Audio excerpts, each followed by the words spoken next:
Hello all, Michael here, part-time gamer, full-time dad, and let's talk about tank threat in Battle for Azeroth.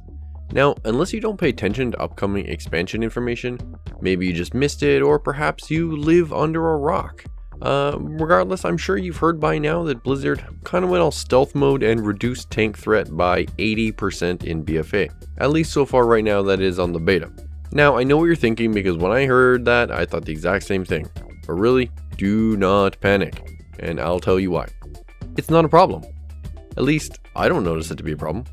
I will, however, admit there are a couple of scenarios in which you may have a slight issue. The first one being if you bring someone of a much higher eye level to your dungeon or raid, since their DPS is going to absolutely ruin your threat levels, and you just won't be able to compete. This, to me, makes sense. The second situation, well, all those massive AoE pulls you're used to in Legion, yeah, that won't be happening anymore, at least not in the early days. With both of those things, most people are saying that it will have the biggest impact on the more casual player base, which if I'm being honest, makes the most sense. If you're wearing a wet paper bag as armor because you just dinged 120 and your DPS is strutting around in full heroic raiding gear, that should be an issue. Obviously, those who are going to be hit by this the hardest are those who live in the looking for group or looking for raid realms, but like I mentioned before, this kind of makes sense.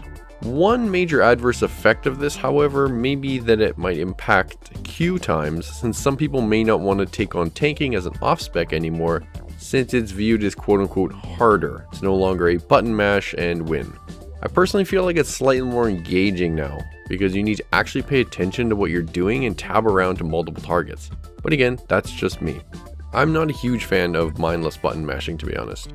I like having to think and plan, which is why I've always been slightly disappointed with Frost DKs. That's a whole other story. I mean, I would rather wait extra time for the queue to pop for a tank who wants to be there than one who's just there for a fast queue or quick gear for a different spec. Again, that's obviously me, so let me know what you think down below. It is entirely possible that Blizzard has made this change with the high mythic plus primarily in mind, since this will essentially remove the ability for a tank to drop a death and decay or consecrate and just kite around the room. You'll need to find new ways of kiting said mobs, or, in fact, returning to the old ways. I've tested all of the tank classes for BfA in dungeons, and to be honest, they're all pretty much fine.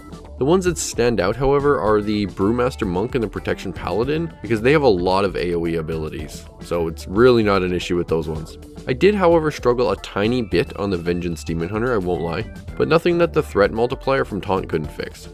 As well, this will also bring back things like Misdirect and Tricks of the Trade to the table. I mean, these were once useful and now are all but forgotten abilities, so it's nice that they'll see some use once again. So, in summary, if you were thinking that tanking in BfA was going to be a big gong show due to this change, I would say do not worry about it. You will be fine. As long as you're paying attention to what you're doing, what you're pressing, and really, your surroundings, you'll get through it. Anyways, thanks for stopping by, and I will see you in the next one.